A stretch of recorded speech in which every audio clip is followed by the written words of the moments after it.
So what was your name, man? Kyle Johnston. Kyle Johnston. You from around here? Yeah, I grew up in Texas City. So that's this is kind of cool that most of the podcasts I've done have just been like strictly about wine. And so I know we're going to like talk about that with Haak, but it's just like a conversation, right? Amongst dudes. Yeah. We wanted to talk about porn a little bit. Okay. I don't know how you feel about that. I mean, he's going my wife going to hear this. Now, but we normally just just for our listeners and viewers, like just a quick introduction of who you are and what you do. Yeah, so Kyle Johnston, I'm a dad, I'm a husband, and I'm a winemaker around Haak Winery over in Santa Fe, Texas. We've got 3 acres over there of Blanc du Bois that we may need to replant soon because Winter Storm Uri killed everything. And then we've got Odin's Table up at the Renaissance Festival. So that's kind of what I'm gearing up for. We're just getting out of our harvest right now. We did about 120 tons of fruit out of Texas this year. And we've got our last 5 tons coming next week. And then we'll be able to kind of shift into Odin's Table and then getting ready for that. I curate 5 tastings a day every day that the fair is open. That's nuts. Should be fun. And you weren't always a winemaker, so how did this all begin? Yeah, so my grandfather was best friends with Raymond, the founder of the winery. And so I actually grew up working at the winery. When they would bottle, I'd come over and help my grandfather, him and all his cronies. And so that was kind of my introduction. And there was a vent that went down to the cellar below where they had some barrel storage. And I just remember like where I was at, that I was just getting this draft of like this wine smell. And that stuck with me. That resonated with me. And so went to undergrad at SMU in Dallas and, Bachelor of Arts and can you cuss on this? Yeah. Fuck. Okay. Bachelor of Arts and fuck all, fucking off. And did commercial real estate right out of school for like 3 years. And, you have that moment of like, I'm either going to dive into this or I got to make a change. And it was kind of like, I'm going to be miserable if I keep doing this. You're paying your bills. It is what it is. But there's nothing satisfying or gratifying about that, or it just wasn't for me, So I went back to school, Texas Tech, studied making wine and growing grapes. Interned while I was in school at McPherson Cellars. I'm sorry to interrupt, but there's a course, there's a program for making wine. Yeah, Texas Tech has the umbrella was horticulture, but you can specialize in what's called viticulture and enology. And so, yeah, viticulture is like all the science behind growing grapes, and enology is all the science behind making wine. Wow. And damn, man. Yeah, so I got a master's in horticulture, specialized in V&E, and went to the Hill Country and made wine after that, Fredericksburg, and that was dope because we got married. I graduated, and then we moved to Hill Country in like within 2 weeks, and did that for 2 years. And then one of my old professors reached out to me, wanted me to develop a new winery for him and some other investors out of Abilene, a bunch of physicians. And it was kind of one of those like build it and they will come kind of things. And for me, it was kind of like, all right, I got to move to bumfucked Egypt to this small town, Coleman, Texas. No shout out there. Like my parents live there. No way. They have land out there. Coleman, Texas? Well, in Winters, but I have family that own a ranch in Coleman, and then two different families that own land in Winters. There's actually a good pizzeria there. Really? Yeah. What's it called? Coleman? Rancho Pizzeria. I'm going to check it out. Rancho Pizzeria. I mean, is that that's actually a really legit place. That's like the only thing that must be there. There's a steakhouse out there that's pretty good too. That's actually called Rancho Loma. Okay. So the winery ended up, they kind of rode on the coattails of Rancho Loma's reputation, and they named the winery Rancho Loma Vineyards. And we had the winery there. It was awesome. Did it for 2 years. It had a kid. And then you kind of start like, all right, am I going to raise my kid in this town, or, you know, what's the next step here? And so I reached out to one of the other growers. Actually, they reached out to me, and they were looking for a winemaker. And so I went back up to the High Plains to manage a custom crush facility, which is, you know, you have all those wineries down in Fredericksburg. They don't grow all the grapes down there, right? That's where all the tourism is. All the grapes are grown up in the High Plains, the majority of them. And they contract the fruit, and then they would send the fruit to me, make the wine, bottle it, and I'd ship it back down to them. Because a lot of those wineries don't have the production space to make all the wine that they need to meet the demand that they have down there. So I did that, and then fast forward 2 more years. It's kind of like 2 years here, 2 years there, 2 years here, and then where it was February of 2020, and Raymond was actually up visiting my facility, and he let me know that he was going to be putting the winery up for sale. And so I thought it was interesting. I was already kind of developing something from scratch in kind of like the North Houston area with my brother's old high school roommate or college roommate, and they played football together. And so he actually called me 2 days later and was like, hey, I just got an email from this commercial broker that I've bought another business from, and it's saying that there's this winery for sale down in Texas, down South Texas. It's like, is it Haak? I was like, yes. And so we pulled the financials, looked at it, and decided just to pivot. And, you know, this was a little more turnkey, and it just worked out. There's several other like cool connections, but I don't know how much time do we have. We got plenty of time. It's a good story. That's why I asked. It's the people that owned Haak Winery. I mean, from conception, right? They owned it forever. That's their last name. They just wanted to retire, and then y'all grouped up and took it over, and have done a lot of really good renovations and things. Thanks. And it looks amazing. I don't think a lot of people know it's out there almost, because I'm like, you know, you can get a little piece of Fredericksburg and Santa Fe. So we're trying to get that, you know, get the word out, and it's doing crazy stuff like Renaissance Festival. I mean, we're not on this wine road, right? In order to go to the winery, like, you're intentionally going to the winery. You're not passing it and being like, oh shit, look at that, let's go have some wine. It's in a neighborhood. Yeah, is the thing that blows my mind. It's like, I feel like you don't see that no more, because it's like there's commercial land and residential, but it's like it's just in a neighborhood, and which isn't bad. But like you said, you're not just gonna pass by it. Yeah, I feel like a lot of people are, you know, questioning their MapQuest or whatever, you know, whatever it is they're following. It's like, where is this taking us? You know, because you go down T, and it looks like, you know, you're about to get Texas Chainsaw massacred. So that's exactly what it looks like. But how are y'all like differentiating the business now from what it was in the past? Like, I know you're posting on social media, which is awesome. Those videos look good. But I guess what's kind of the vision of, man, it's weird, making it new? Yeah, it's weird taking over a business, a small business that's been there for 20 years. And, you know, Raymond and Gladys, they built up such a brand and have such a recognition, and we wanted to kind of like just build on top of that. But at the same time, myself and my partners, we're kind of like operating at a different pace. And so it's this weird dynamic, right? You have all these people that are kind of been on cruise control in a way, like they had everything figured out. They knew what worked for them, what they, you know, as far as like what their ambitions were as a company. And then, you know, we came in, and instead of kind of having this like gestation period of getting everyone acclimated to what we want to do and everything, we, you know, in hindsight, we maybe should have had a little bit more of that, but we just kind of hit the ground running. Mm-hmm.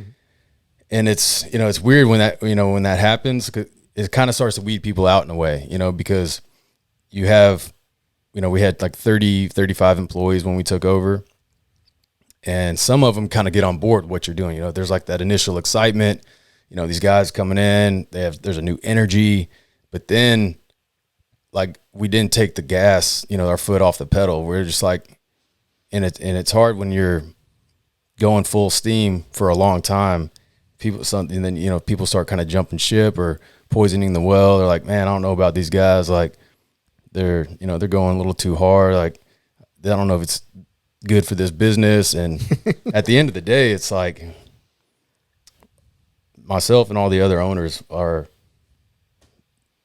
go-getters. Like I don't know what's the word for it. Like no, it's just change. It's that Mamba mentality kind of thing. It's we have high expectations.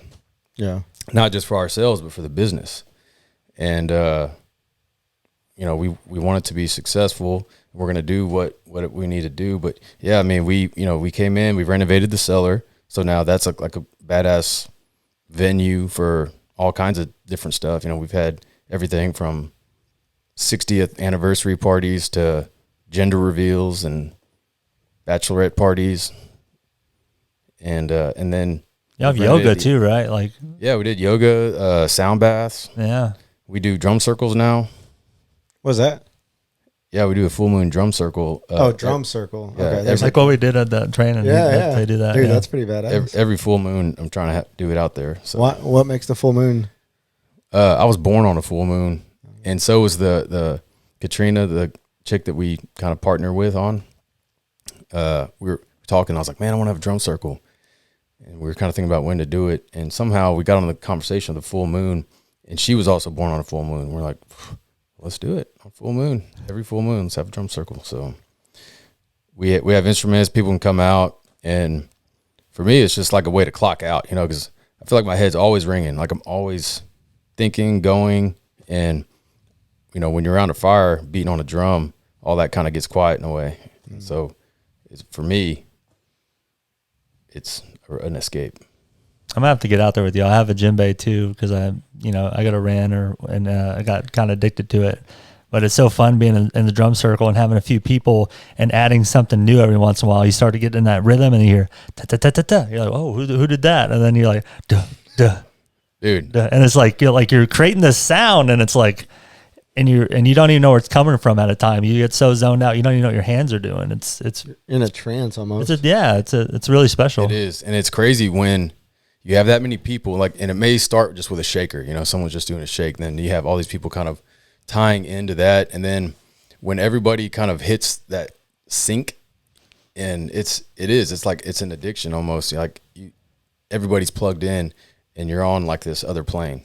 And you're like communicating without words. Yeah. Cause it's like, I think how they explain jazz. It's like when you know jazz, you can start just adding these things and like, people are like, okay, I know what you're doing here. I'm gonna follow you a little bit, or I'm gonna go the other way. It's like it is like that movie Soul, where when he's like playing the piano and all of a sudden he's just like in that ethereal plane. Yeah, that's a really good movie, by the way. I think it's kind of.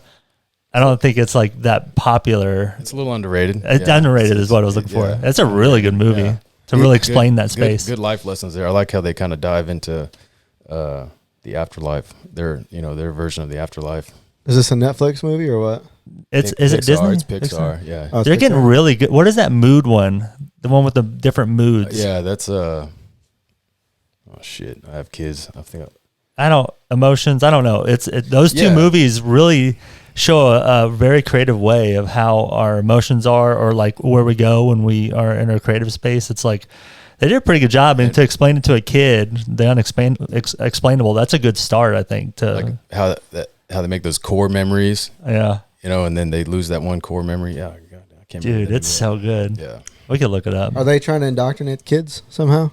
I don't think it's like from a negative space. I think it's like, I would think it would go the other way, but I think they're really trying to teach people about their like mental health. Have you seen those videos about people exposing what Cocomelon does to kids?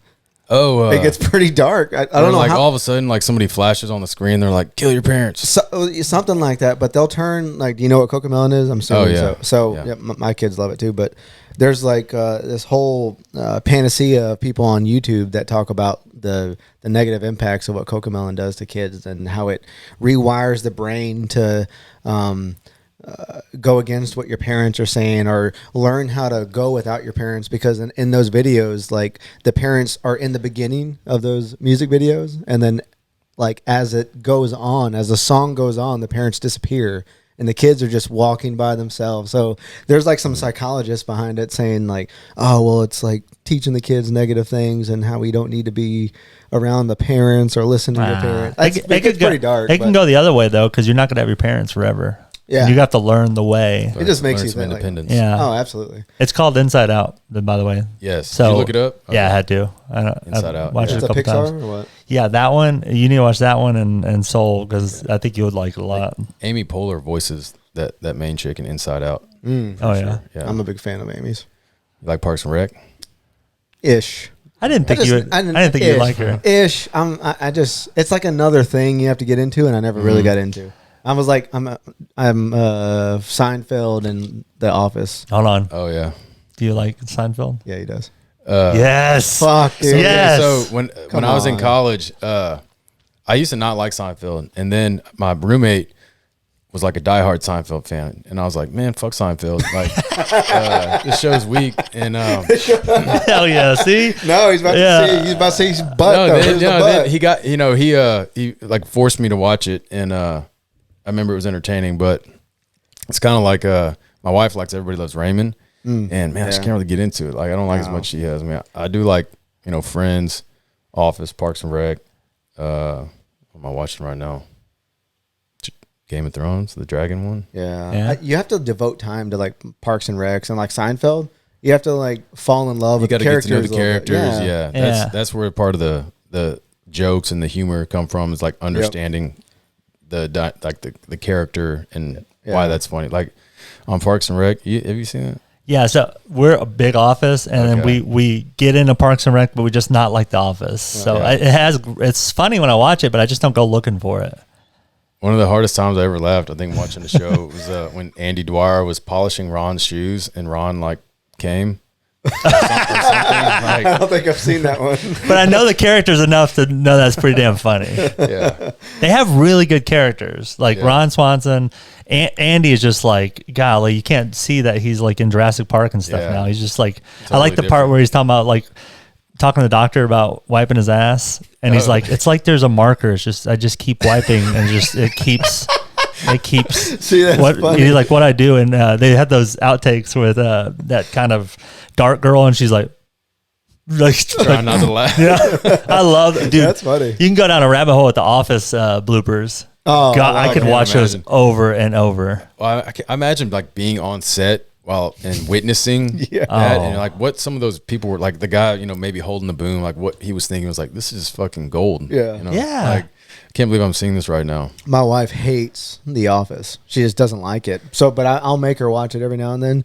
And 10 minutes into the show, she's over there moving the bed and giggling. I'm like, you're laughing. You laugh at it. You think it's funny. Why don't you just want to watch Just it? accept it's because you like it. I guess so. Yeah. Yeah. She She's probably can't- she's yeah. racist. She's racist. I could never get into the British Office. I tried to watch that one, and like I don't really. It doesn't hit. I don't really hit with the British humor. I don't know. Were you a diehard Office fan after Michael left? And then I wouldn't. Say, I mean, Yeah, I I'm wouldn't say not. So. I couldn't get into it. It's not the same. I mean, tried. You watch it because you want to, I want Michael Scott. Did like you the like the story ones still. after? I did like them. Yeah, did too. I mean, there was still, but it's just weird without, Yeah, the main character. It's Yeah. like watching the Bulls without Michael Jordan. Yeah. You know what I mean? Still kind of entertaining. Nah, not at all. Yeah. Well, I want to, like, I think deep inside of me, I want to be part of like something like The Office. Like, could you imagine the relationships those people have? It's Yeah. like lifelong relationships, and all those laughs that they had They'll on always have set. that, Like, golly, and then They got a podcast. The girls do. all these things are making podcasts. Yeah, now. they're all Yeah. coming back out, and they're like watching episodes and commenting on like video. I remember John Krasinski. He like shit his pants on this scene right here. And nobody knew it, That's got to be tough, man. All the shows are getting podcasts though, because like there's one for Boy Meets World now, with all the cast doing that. Gosh, that's a reach. There's like yeah, she's on there, and then there's bet your ass. I know. And then there's the Disney one with like the Even Stevens girl, and then Will Friedle, which was Corey's brother in Boy Meets World, so they talk about all the Disney shows. So Is, it's like a new thing happening. Is Shia on that? Shia? No, that dude. That dude's great. He's I on. love Shia. He's on another level. He's on a different level. What happened? Did you see him in Even Stevens? And now he's like this badass that like.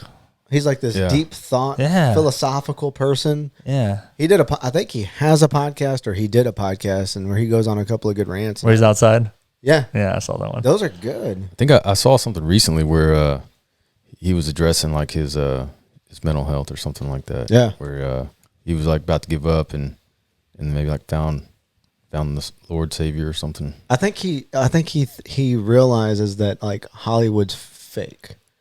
There's all these like, have you seen the news story about Zac Efron where he's like coming out and he's like, oh my God, I suffered severe depression when I was filming Baywatch because I had to eat so healthy and it's hard to maintain, and it wrecked my life. And I'm like, bitch, come wreck my life with that. Like, let me wreck can I have that I would love to fucking just work out and have trainers and be like, hey, Kyle, it's time to work out. Tell me twice. Oh, no, you're pulling my arm. Are you going to pay me to do this? Yeah, you're going to pay me? And I'm going to be like in a movie with my shirt off, getting all ripped. So. Yeah, that poor guy. That dude was lean in Baywatch. Like he couldn't have been eating much. No, he was real lean. Well, I mean, nothing bad. No, like he was eating probably chicken. He had like the veins in his abs too. That's hard to sustain. Yeah, for sure. I mean, I could kind of understand what he's talking about. I've gotten low body fat before, and it's like you can't keep it up, man. And you're giving up too much good shit, like queso or something. Just he knew where to go. He's like fucking queso. Yeah, man. Have you tried living life without queso? Yeah. I guess you look like you work out. Is that like a big part of your life? Man, gotta watch it. That's part of my what keeps me sane. I work out with my little brother in his garage. Hell yeah. We've done like CrossFit for the last 5 years or whatever, and we just started. He started accumulating stuff for his gym, and so now we just get up in the morning. I was over there this morning. We hit one. Yeah. What time do you gotta get it in? I got over there about 5:15. Yeah. I try to work out in the afternoon, and Mike and I talked about. Mike just joined a gym, and he goes at lunch, and I don't think I could do it. I'm so accustomed to working out in the morning. Yeah. I'm not an afternoon guy. I'm there now just because after like having a family, because the evenings are almost like for, your kids, right? So you spend all day at work, and then you come home. You don't want to just like go right back out the door to go work out. So I've become a morning person because I've like had to. It's either going to work out in the mornings or you don't get to work out at all. And I like it, man. Yeah. You got to keep your body in shape. Yeah. With what I put up with at the winery, everything we do there, it almost demands like being in shape. Like I laid 4 pallets of sod the other day. Went through like 3 changes of clothes because I was sweating so much. But I'll toot my own horn, man. Like not many people I feel like can do what I do over there.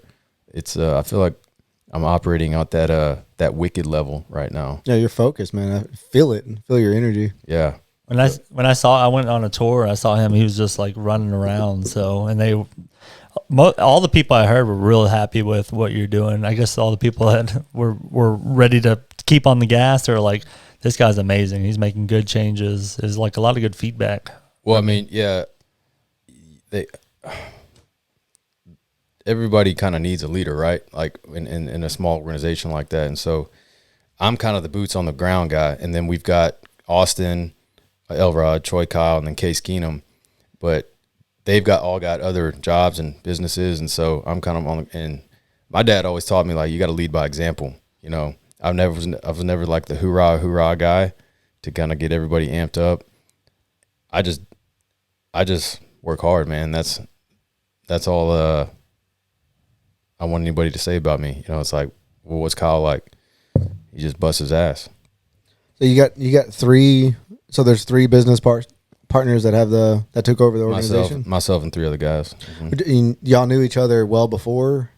I've known Austin since around like 2008. He was my brother's college roommate. They played football together, and then he was a backup quarterback to Case Keenum. And so that's kind of how. And then like Case Keenum. Yeah, oh, like he played on the Bills the other night. Damn. Yeah, the other night. He got in in the third quarter. Yeah, because they were ahead. I heard one was a football player. Mm-hmm. You said Case Keenum, and I was like, Case Keenum can't be from that U of guy. H. Yeah.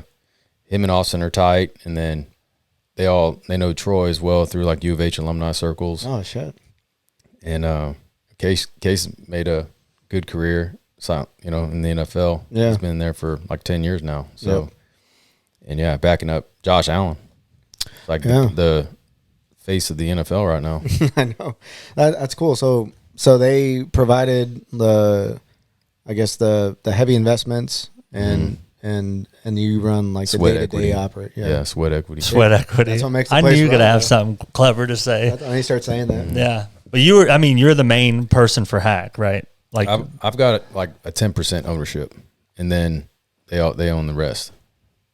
But yeah, I'm the boots on the ground running everything. that's cool, man.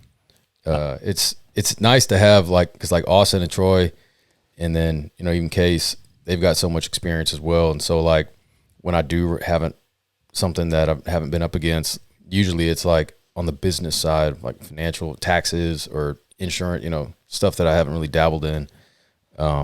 They provide that support, but other than that, it's like I got to figure this shit out by myself.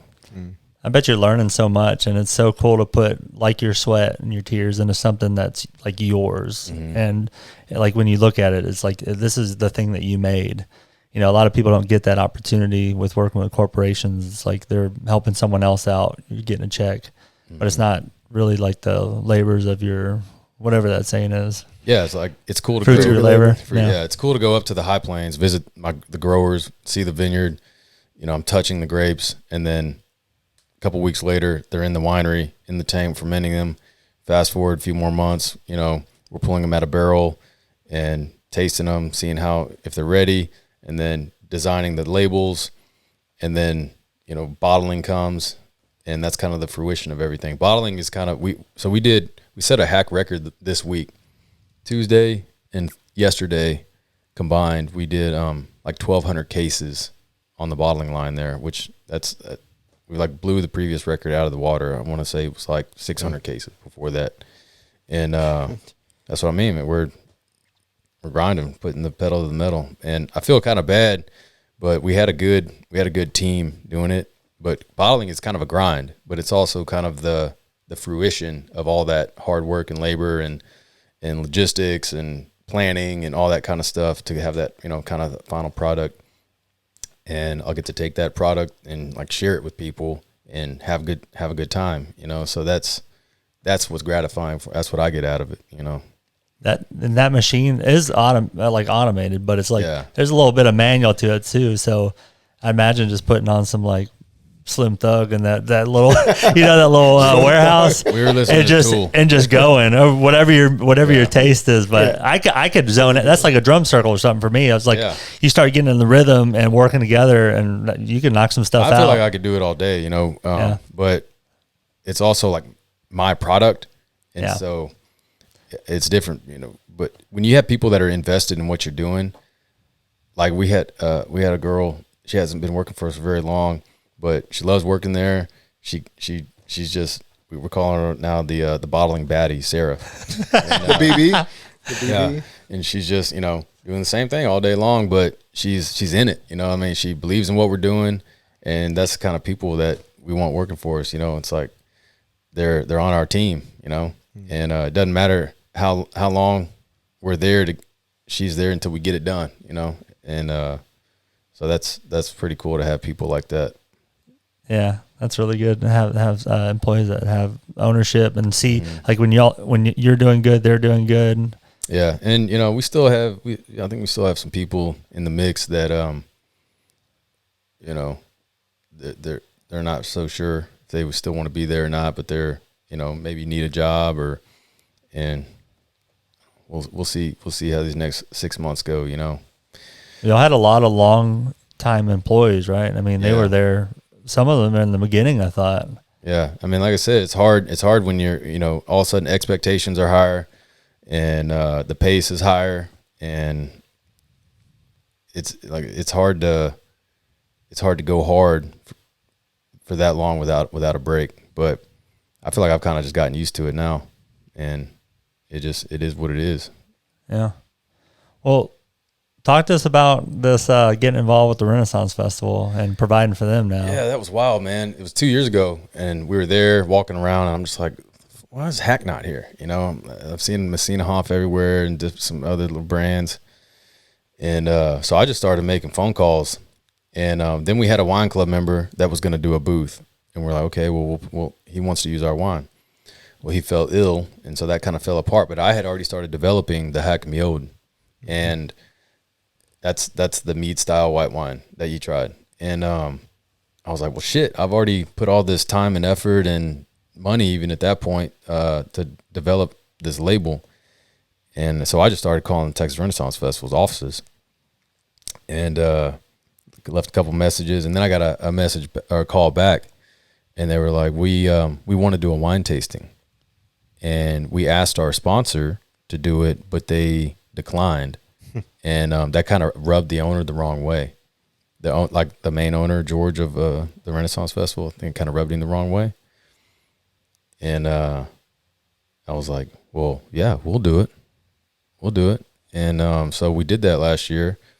And last year, we did 9 tastings a day. It was like every hour on the hour, starting at 10 a.m. all the way till like 6 p.m. Oh. So that was a grind. I memorized like a 5-page monologue. And we capped it at 20 people per tasting. And it was a blast. Like, you know, you go, you hustle. But then at the end of the night, you know, you can go out to the bonfire, play drums, smoke a little bit. Smoke a barrel. Smoke a little. They should have bought some, dude. Well, I didn't know what the expectations were. The expectations. We'll get it next time. Okay. But yeah, it's a lot of fun. And then, you know, so we proved that model successful. We did really well out there. You know, we through the tastings, and then we sold glasses. We were able to sell bottles, but the way we had to do it last year was we gave them a card with like how many bottles they had on it, and they take it to the front, those lockers at the front, and they give them the card that coincides like with the wine they bought, and they give them their bottle and they can walk out with it.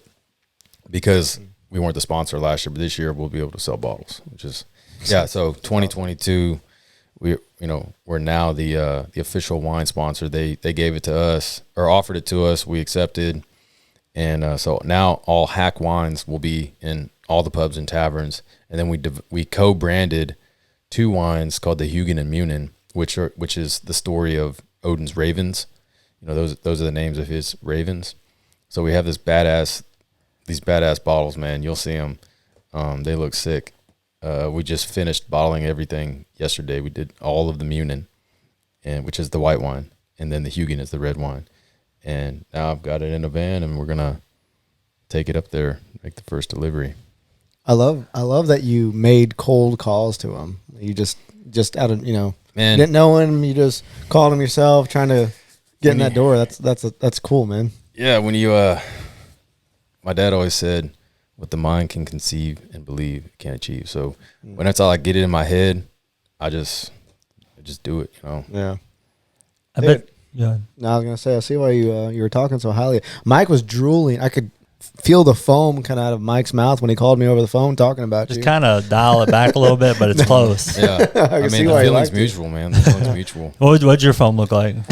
Like a yellow? More of a drool. Yeah. Okay. We're on the same page. Yeah. Maybe we're on the same level. I love it, dude. And then to get that, the invite, I was just thinking like, man, I've been thinking about this. Like, is it in the ether that we're connected in some way? Yeah. I thought it was gonna be hard to get a hold of you, so I was just, I didn't know. I was hard to find you. I think I'm you not stay on off social media. Yeah. Not on. I've tried to have like a low footprint, but like stuff with the winery, that's another thing. But personal footprint is low. Yeah, I think that's a good thing to have. I mean, so going back to Renfest, it's like, so Messina Hoff has to be kicking theirself in the ass, because I'm sure that's a huge profit, and it's gonna be a huge profit for you guys as well. Yeah, I mean, I guess if there was a rivalry amongst wineries, I mean, maybe Messina Hoff and Haak is one of them, and this kind of really stems from like Raymond. I always kind of heard from Raymond about this stuff, what I mean? So Raymond's the previous owner and founder of the winery, and my grandfather's best friend. And so stories from him, that's kind of where I get the rivalry from. He kind of always had a grudge against Messina Hoff for whatever reason, different stuff along the years, where he kind of maybe developed a little bit of a beef, if you could say. Really? And they're the only other, commercial winery that's bringing in grapes and making wine on a larger scale, in the Houston market. There's other smaller wineries that might be doing the kind of like where they get their bottles in made somewhere else and they ship and then they selling them. But as far as like bringing fruit in and making wine, we're one of them and Messina Hoff, us and Messina Hoff, yeah. So it's because y'all are comparable that there's a rivalry. I think Like they started around similar times. Well, I think Messina Hoff may have started more like in the late 70s. Raymond always kind of had the rivalry with them. Always felt like he was making better wines, but maybe they got the awards because they were like had a little more clout or something like that. Some of these wine organizations are, you kind of see like the political side of them. It's kind of like, oh, so they donate a lot of money and then they win the awards. So it's like, well, I bet you Raymond is proud as shit of you now because you took one of their major contracts. No, Gladys actually called me. She was like, how the fuck did y'all go to the Texas Renaissance Festival? I was just like, just the right place at the right time, which ironically her family, the Sheds, actually owned some of that land that the Renaissance Festival is on. So it was always kind of like something she wanted to do was get in to the Renaissance Festival, but Messina Hoff had the lock on it. But where are they located? Ganked it. Bryan, Okay. College Station area. Yeah, so they are really close. Mm-hmm.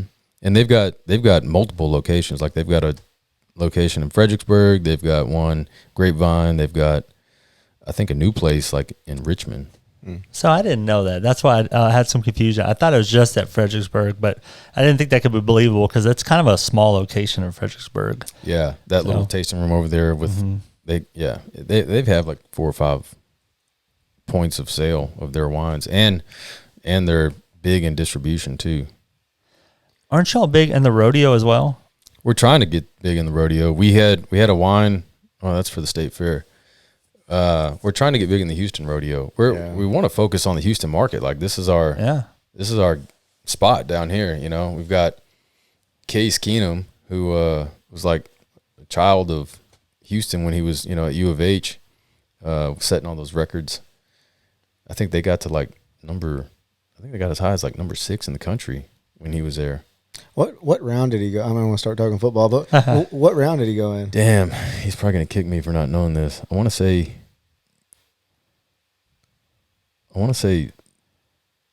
maybe the 4th round. It was. I could be wrong. I think it was like a shot because he was supposed to. Everyone in Texas, everyone in Texas obviously was rooting for him, but it was. I think it was around the same time. Like I can't remember who was all in his draft. Like Colt McCoy. Yeah. Who's ironically he's still in the league too, and they were both from Abilene. Yeah. Case went to Wiley. Yeah. Yeah. Colt's family is like just outside of Winters, I think. I forget what. It's like a little no-name town. Yeah, it's towards Abilene. Yeah. I'm blanking on the name. I forget what it is, but I guess I don't know. Tuscaloosa. Yeah, Tuscaloosa. Yeah, there you go. Tuscaloosa. Yeah. It's like you. There's a railroad track and there's a Dollar General, and that's it. Yeah. Yeah. So, but did you have something? I'm sorry. I was just going to get into like at the end of our tasting, Raymond was always after the saddle. And I thought that was for the rodeo, and it's from Madeira. That was in 2019 they won like top winery in Texas, and that was kind of like the cherry on the icing for Raymond. Like he had kind of fulfilled his dream, his expectations of what he wanted the winery to be. He was voted top Texas winery, and we have it displayed in the tasting room. It's up in the rafters. Because that's something y'all do really. That's my favorite, like the Madeira, the Madeira, and what's the one in the skinny clear glass? That's a Madeira as well. That's Yeah. the Amnesia. Amnesia. Yeah, that's in the 375 bottle. Yeah. So those are, and then, but I heard that it might have them. It might be kind of rare here for a little while. Yeah, we've kind of scaled it back a little bit, and we've really had to raise the price just because like we can't make as much as we need. You know, it's like supply and demand, right? So it's probably priced higher than it's ever been, but it's just because there's not enough of it to go around. So we thought maybe, well, if we raise the price, it'll kind of like slow down the speed at which it, you know, so that we keep it in stock. That's I mean, it's not a bad thing to have wine going out of stock, but when people are coming to get a certain wine and we don't have it, it's hard, you know. But the Madeira, yeah. So we're the only winery in the state that can make that style of wine and actually call it what it is, Madeira. And it's because Raymond was doing it in like 2002, and then they passed a law in 2005 saying that unless it was coming from Madeira, that you couldn't put Madeira on the label. But since he already had like a government-approved label, then we were like grandfathered in. And I actually have to submit that old-ass label anytime we do like a new Madeira label because it'll get kicked back. We're like, nope, can't do it. And so I'm like, nah, bitches, we can. We're the only one that can. The wine that Corey like ordered for me when I first went. Yeah, he always busted out. We're friends with Corey Gaba, kind of the grandson of the Haaks. Man, next time we do this, we do it again if I get invited back. Oh, dude, we'll just smoke and drink Madeira. I love it, dude. I love it. I'm so excited already. All right, give me the deets, man. Is there really like an art for tasting wine? Like art for tasting wine? Yeah, like you know how people like wish it around. I mean, I guess there's like a. Can you do all that? Generally accepted order of operations. Okay. Right. So it's like, you know, you can look at the clarity, right? Clarity is something people look at. So as you swirl it, you know, does it look cloudy? You know, and sometimes it just depends on the filtration level that you took it down to. So if you took it down to sterile, it should be very clear, right? But maybe you only took it down to like 2 micron, which is like the level of the filter pad, right? And sometimes, like, if you know, when you're tasting, it's like, all right, if we take it to 2 micron, I like the flavor here, but if we take it to sterile, it loses a little bit of something. So there's a consideration there on the winemaking side. But generally, just when you're tasting wine, swirl, yes, it's, you know, looks good, color looks good, and then swirling it kind of helps open it up, pulls kind of oxygen into it, and as you smell that's what all those aromatics kind of get lifted out when you're swirling it.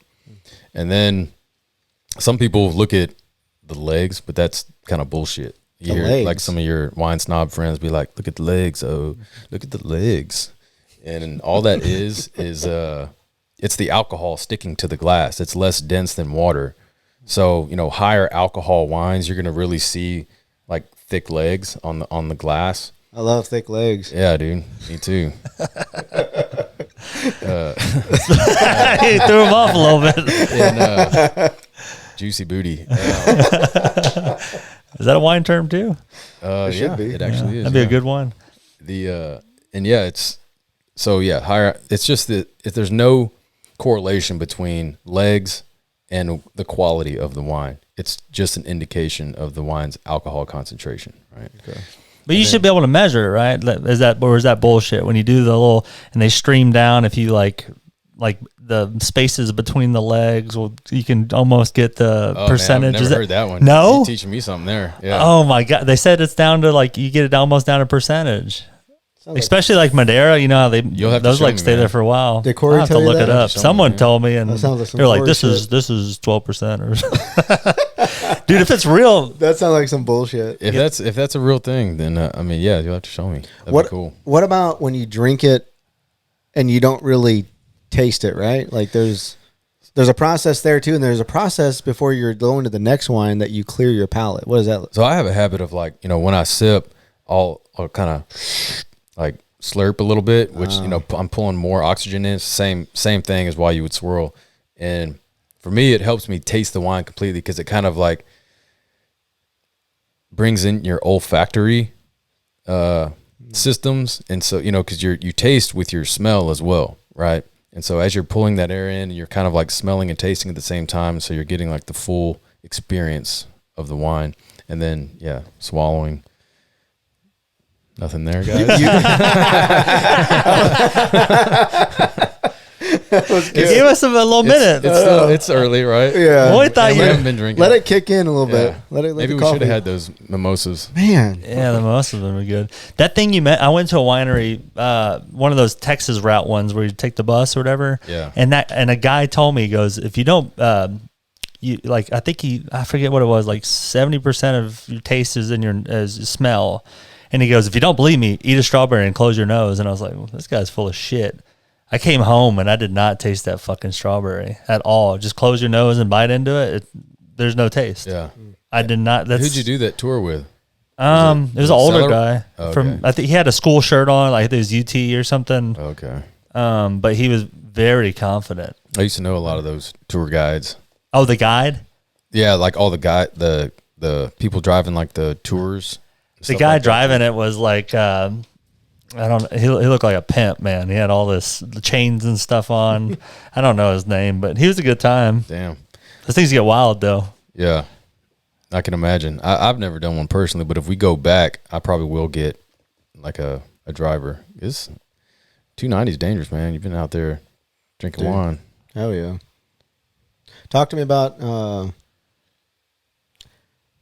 Are you involved, or how involved do you get in like the growing of the grapes and stuff?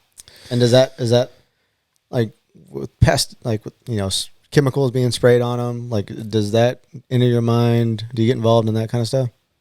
Man, so my goal is to basically get the best quality fruit delivered to me, in order to make the best wine, right? Because like you cannot make premium wine, which is what we're trying to do, with like mediocre grapes, or grapes that may have a little bit of rot or volatile acidity, which is like vinegar basically.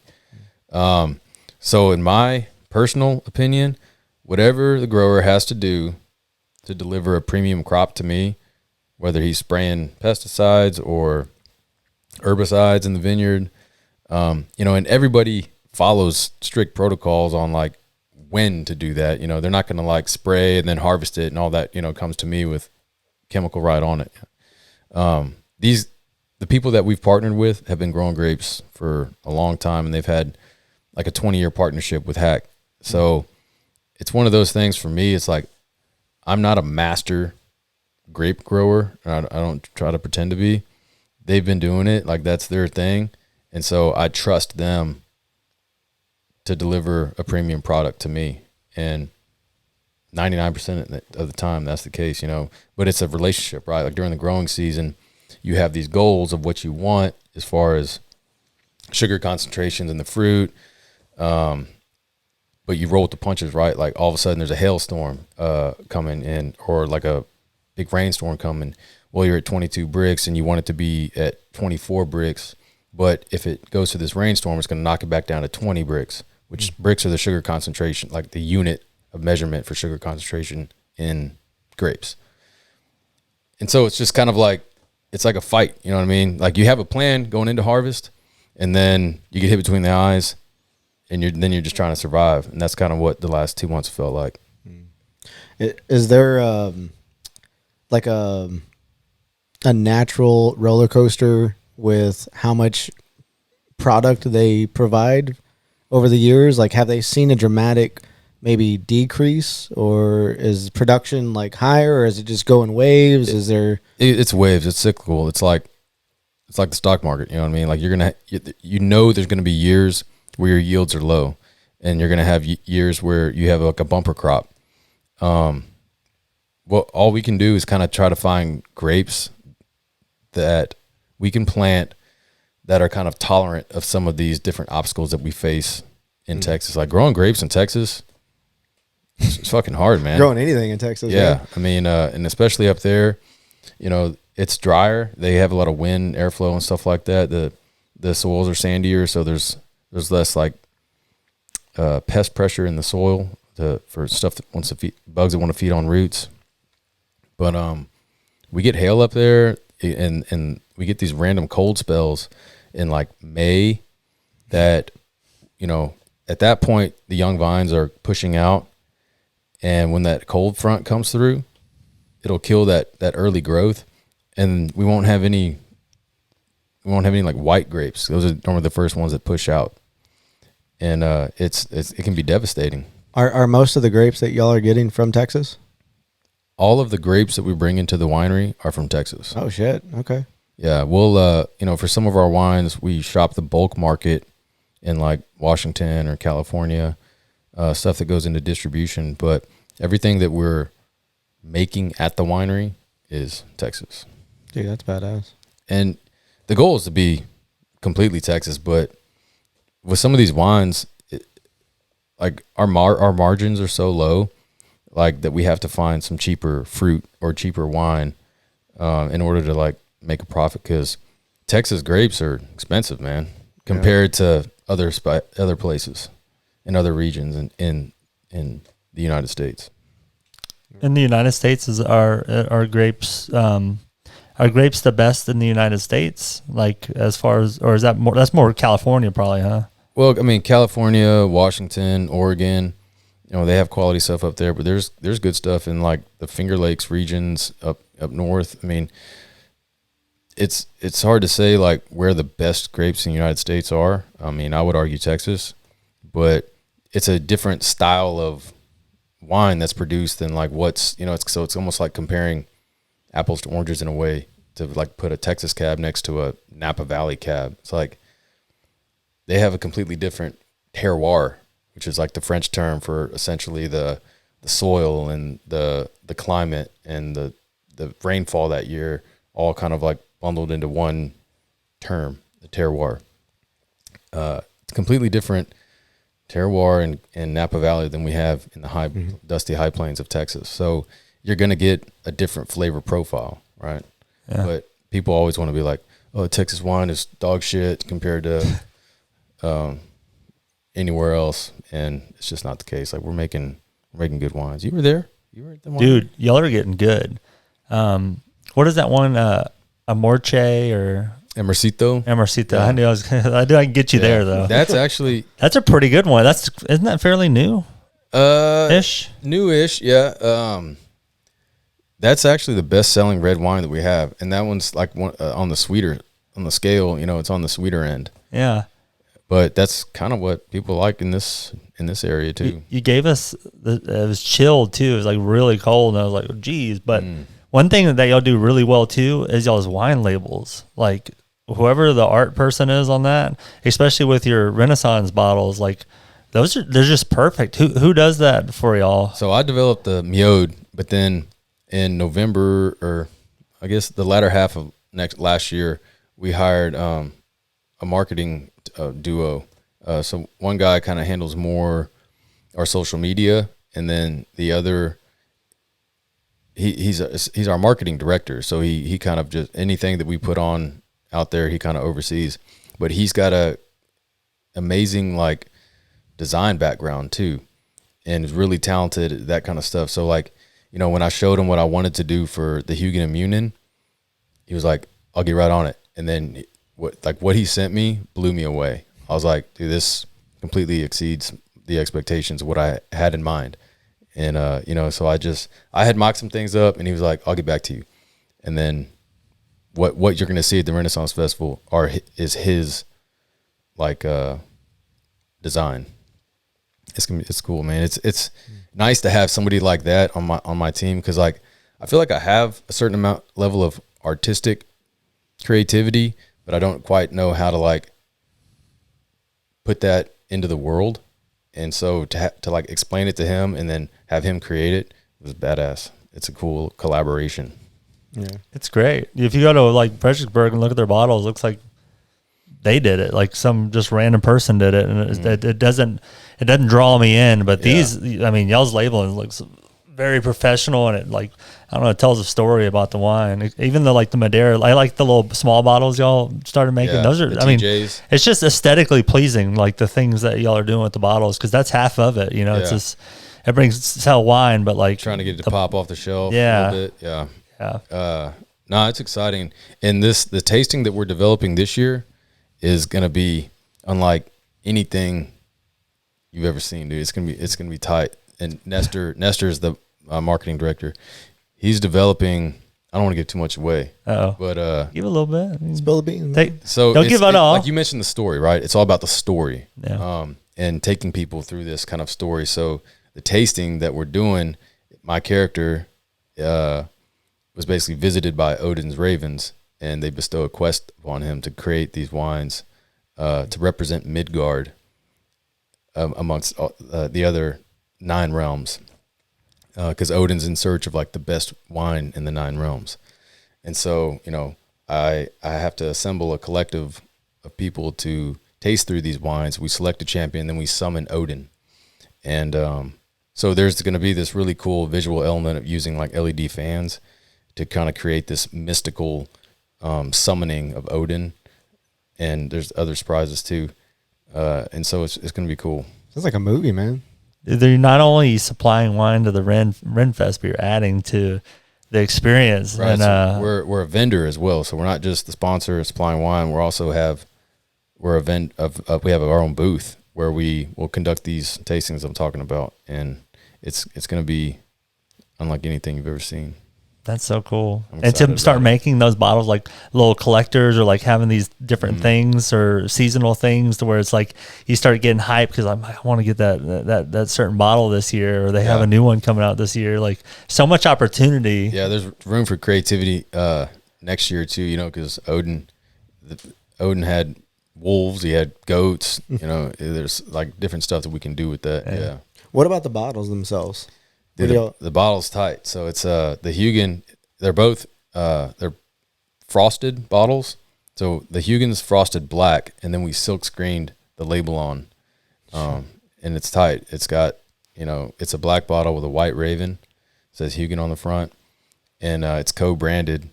On the capsule, the screw cap on top has the TRF emblem on it. And then the Munin is a white frosted bottle with the black raven and black screw cap. It's going to be cool, man. Who makes the bottles? Like all the bottles? How do y'all get them made? So I had to buy them from my glass supplier, ship them to Kentucky. That's where they did all the bottle decoration, and then they ship them to me. So this has been a super expensive project, but it's done now, and now we just got to sell it. It's worth it because, like I said, those aesthetics of the bottle go a long way. And then y'all are telling a story and it matches. And it's like a lot of people are Odin's Raiden fans too. So like the ones that truly get it, it's gonna really resonate with them. But yeah. Well, it's one of those things too. It's like, are we just going to be making wine, or do we want to do something that like leaves an impression, or, leaves like a lasting, memory, right? Something that people are going to talk about. Instead of, you can go to the grocery store and get wine, right? But like, what's something that's going to be remembered? I don't know. yeah. I need to get some recommendations from you for my wife. My wife likes wine, but she drinks like cupcake or something, like the cheap, nasty ass Barefoot Moscato. kind of sweet. I've actually had some decent little box wines, man. Really? Yeah. Gotta slap that bag every once in a while, don't you? Yeah. Giving some hope out there. Yeah. There's some decent stuff that's affordable, I want to say like the black box cab for just like coming home and having a glass of wine. Yeah. Kind of hard to beat. I want to go take her to Old Hack. Come on down, man. Let me know. I'll give you I know nothing give you a about tour. wine, so you need to educate us. Now would be a good time to come too, because we've got grapes and stuff that we're fermenting. How long does it take to grow the grapes? The whole process. What is that? So they push out in like May, and then we're harvesting them between like August and September. When are they plant? They're normally planted like March, April, or what? Yeah, plantings are in March, but we really don't start harvesting them for a couple of years. We kind of let the roots take hold. You're supposed to kind of drop the fruit so that the vine puts its energy into developing the root system, and then year 3. They'll produce fruit in year 2, but year 3 is kind of, what you want to wait for, in my opinion. Year 2, like I said, you get fruit, but it's really not the best fruit to make wine with. Yeah. But it's also hard, when you have like a financial investment in a vineyard, and then you've got fruit out there, you're like, let's fucking pick it. Like, Let's do something somebody's with gonna this buy shit. it. Yeah, somebody's gonna buy it. But again, like the goal should be what's gonna make the best wine, right? So that's I always ask myself that question, like, because there's shortcuts you could take, and even with like logistics, of getting the fruit picked, I always just come back to like, all right, well, what's gonna make the best wine, and then that'll give you your answer. Nope. Do people talk to you about like there's a certain arrogance among like wine connoisseurs? Yeah. Right? Would you agree? Oh, like, for sure. How do you like people drinking with their pinkies out? yeah, and stuff like that. there's just Is there another way? like Mike's got Yeah. a certain arrogance about it. Pinky out. Yeah. How do you like? Do you get some of that sometimes? Do people?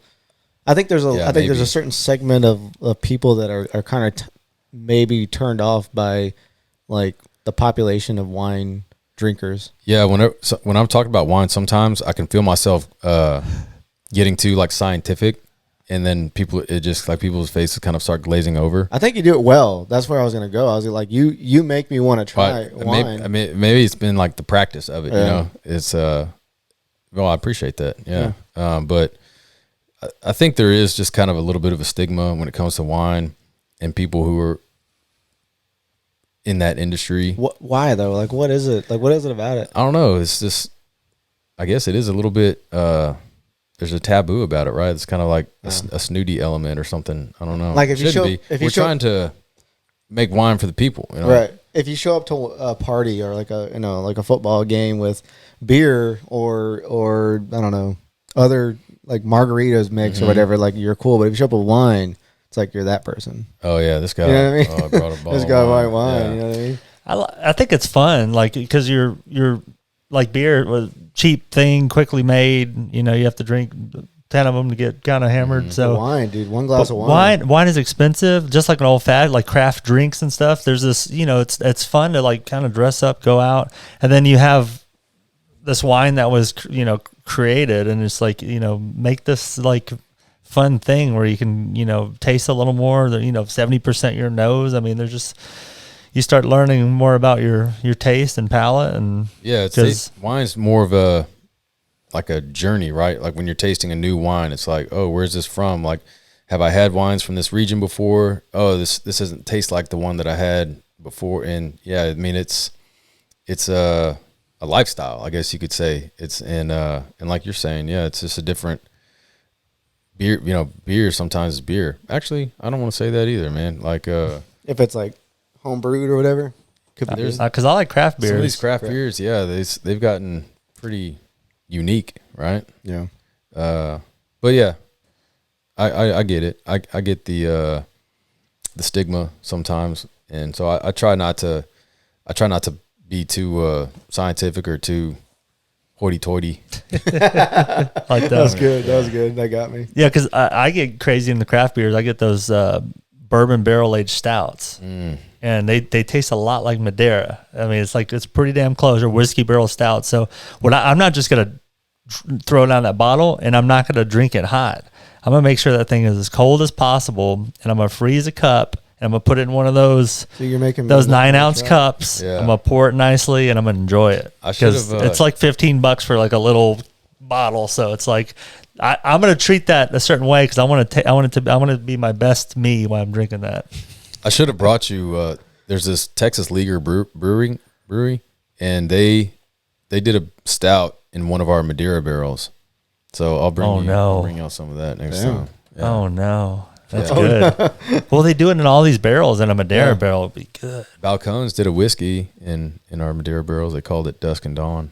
Yeah. Just another way to make a little money and have a little partnership. We didn't get any kickback on that. That was just they gave us some whiskey. That was tight. Yeah, sometimes that is what it is. Huh? Y'all know Balcones? They're out of Waco. They're another whiskey distillery. Yeah. I need to go check out Waco. Waco's blowing up. There's a bunch of stuff over there. Waco's tight. Yeah. We went there. What was it? A couple years back. We went to those silos. My wife wanted to shop. Did you go to the slides? I think they're one of those places with those white slides that throw you in there. Is that all the videos where people are like flying up in the air and shit? I want to go. I want to try it out. That looks awesome. Yeah. Where's that? There's a surf park or something like that too. Where it's like a natural, or not a natural, but A they man-made. like create a wave. Yeah. that you can surf. So they have one. I read up on this on the way back to from Austin. Well, we went to Fredericksburg, I think, last week, and they used to have a man-made wave park. Yeah, And it's called Austin Surf. I think L&M Surf or something. And I was like, they made the state-of-the-art place, and I went and visited it when it opened, and then it just shut down. And it hadn't been open since, I think, 2018. And they ended up selling it to Kelly Slater, like the most popular surfer ever.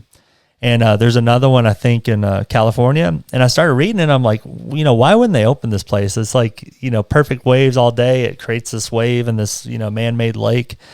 And I started reading about it, and someone in California got one of those brain amoebas, and the brain-eating thing, and died. And I think they were having problems in Austin. And so I think the city was requiring water samples because it's just just water sitting, and it's like perfect conditions to have these bacterias form. And so I think with that design and the one in California, because I think the one in California is shutting down too, they just can't maintain the water to be safe for people being out there all day. So I think they're making one in Australia now that's going to be a couple $1 billion. That should work. But I'm like, at $1 billion, will you ever make your money back from a surf park? It has to be a passion. Yeah, I would have to say so. That's a huge capital investment to create a man-made lake that makes that wave. It's perfect waves. I mean, the concept is great. I mean, it's like that thing in the middle of a lake and or man-made lake, and it has just this wall that just pushes the water out, and you can change the intensity if you want higher waves or shorter waves, and it's just a perfect wave every time. Yeah, I remember back when I was still on Instagram, Incubus had come to Texas, and they were touring through, and like in between shows, they went to that park, and they had it to themselves or something. They were just surfing. Dude, I thought it was cool. That's legit. Well, man, did you want to talk about porn or? Actually, that's kind of where I want to get back to. Okay, yeah, let's bring it back. What's your favorite? Like your favorite? I don't watch genre as much anymore, but it's. I mean, I'm pretty basic. You know what I mean? Like Red Tube it. Or not RedTube. It's what's it called now? Pornhub. Yeah. Everyone knows. Everybody knows. RedTube. That's what I grew up on, and that was like early 2000s, right? Yeah. Yeah. But it's crazy what it is now. Like the porn game's changed, dude. Well, it's not even like that industry is almost dying now because of OnlyFans. Yeah, and I just learned about that. You just learned about OnlyFans? Where the hell you been making wine, dude? Yeah, dude. I live under a rock most of the time, man. I live on OnlyFans. I'm like do you have one? I should. I want to. I thought about it. I thought about doing like pinch your nipples on there. No, like wearing a mask. Yeah, not showing my face and just bearing it all. I tried when I found out about it. I was like, Rachel, do you want to do this? Like, yes. My wife Rachel was like, why not? We don't have to show our faces. Like, yeah. You're pretty good at this. Like, just getting a barrel of wine, or how you step on the grapes. Yeah, just get one of those. Dude, go crazy. You'd kill it, dude. Is there like a niche for that? You can have a special edition bottle from that occurrence. If people have like there's a niche fetish for everything, dude. A fetish for stomping grapes. Yeah, it's a feet thing. There's a just get high definition feet or AMSR. Do it with Do it in AMSR. I attempted an ASMR video of like tasting wine. I think y'all can find it on TikTok. Slurp it hard. Yeah. Oh, somebody told me this isn't ASMR. This is ear rape. or that was like one of the comments because I was just like slurping too hard. You can't overdo it. You can't overdo it. You have to drink naturally. I've had an idea of wearing like the Michael Myers mask and reading offbeat news, the news that doesn't make the headlines, but in AMSR. Like the stupid news stories, but a man got his penis got chopped off. A man's penis got chopped off. But in a Michael Myers mask. Did you see that video I sent you of that girl? I would watch that. There's a girl that does it, and she does all this dumb shit, and you could tell in the video she like she's probably makes some money off this, and she has a little boy in there, and they're like, they're messing with some stuff that will sound cool. So there's like a couple eggs on the table, but she's starting with this whipped cream, and her boy's being all nice over here. He's probably like 7 years old or something. So she's like, all right, now we're gonna do the whipped cream. And she's like, and like it fills up her mouth, and I think the kid just maybe the dad told him or something, and he grabbed both eggs and just hit them on her head, and it just oozed down her. She goes, "What the hell?" And then he makes this noise. He goes, "Ah!" He just screams as loud as he can into the mic, like he has like the veins coming out of his head, and it's the best video ever. I have to send it to you. There's the guy that screams. I'm guessing you're on TikTok. You watch TikTok. I've seen it. There's this guy that he has the earbuds that have the microphone that come down, with the wire. Yeah. And he watches videos that get a reaction out of him. So one of them, like one of my favorites, is he's weed eating, right? There's this guy, he's watching a guy weed eating, and the guy's like going around these crazy curves, and he's like weed eating like really good, and the guy's talking like, "Oh man, you're doing really good, and then the weed eater like goes in the middle of the lawn and just fucks up the edge and the lawn, and he's like, "No!" He screams really loud, but he does these little reaction videos that are funny. There's people making crazy amounts of money doing stuff like that. There's just so much little shit. I've been seeing all this crazy stuff now, like girls selling their bath water, or like selling their there's a volleyball quaifs or something like that. There's a girl who plays college volleyball, and she just started out, like came out of nowhere. Now she's selling all of her volleyball shorts. Damn. Oh my gosh. She's probably making a bunch of money. Dude, they got a lot of money. There's probably porn videos of ASMR, just like on, just like people farting. Yeah, there's too much shit now, and like even in sports, like we were talking about football earlier, like the kids in high school are making what they would have made as a professional athlete already. So they're already, you don't get scouted out anymore. You're just famous on Instagram, like, oh, that's Holly, the female basketball player. And then she's already a celebrity, and like it's just like she can do it. Like you can market yourself. You're not waiting around for someone to discover you anymore. That's wild. So she might not even like someone like that or a person like that might not even have to go play professional sports. No. The thing that drives me nuts is like you're doing all this work and doing all this great stuff, but someone could like fart on YouTube and make more than you ever will. Mm-hmm. That's the thing that keeps me up at night. the farts on YouTube. Yeah. That's why like part of me is just like, man, do I need to keep doing this, or should I just start selling farts? That's what we all should be asking ourselves, and I'm glad you brought it up. I wonder what my girls are going to be asking themselves when they're 30. Like, what should I do with my life? Be flying around on a spaceship. You have I have two older daughters. I have one 14, one 12, and then a set of twins. 5 and 3. You have any kids? Not yet. Not that he knows about. The kid will take this room. So do you have a significant other? Yes. Nice. Yes. I was up there with her that day.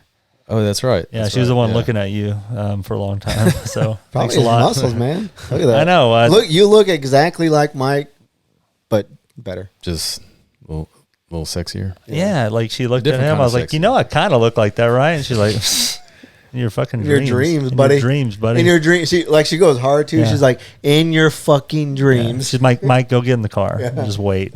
Don't turn it on.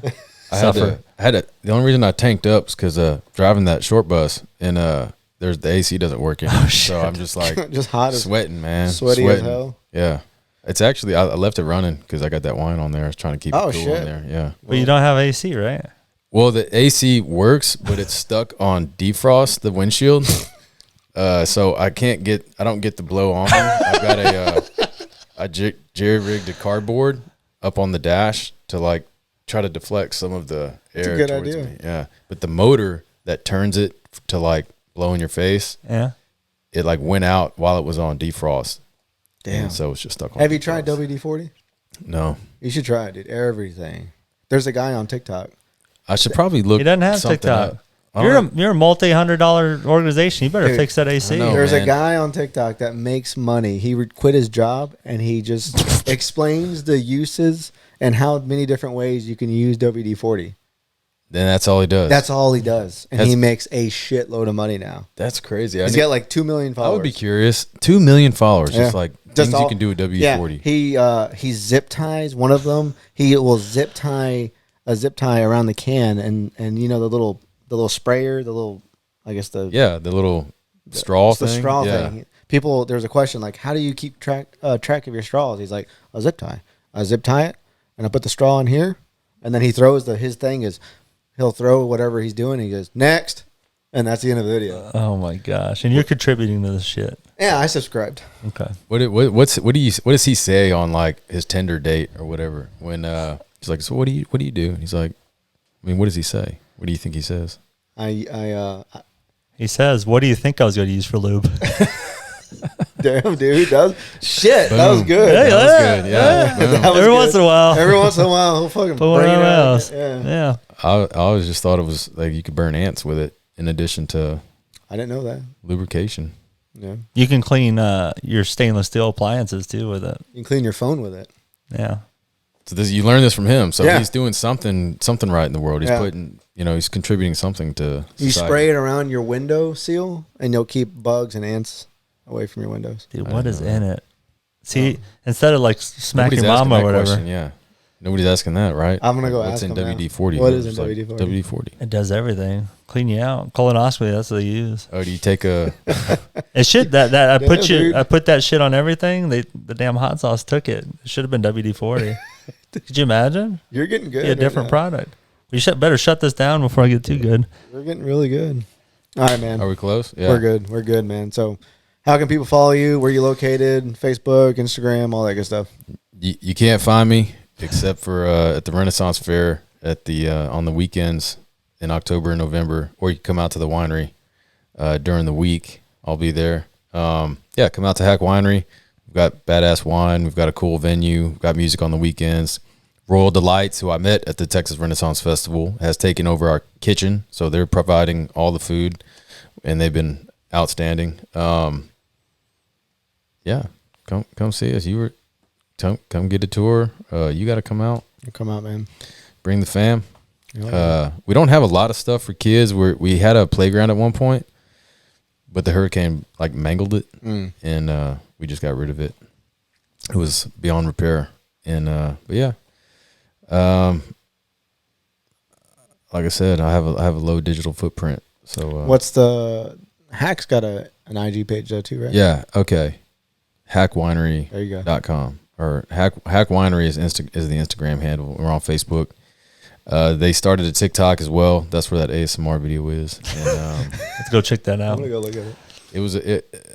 I was told it was a good first attempt, but Yeah. and maybe we'll do another one. We'll see. Yeah.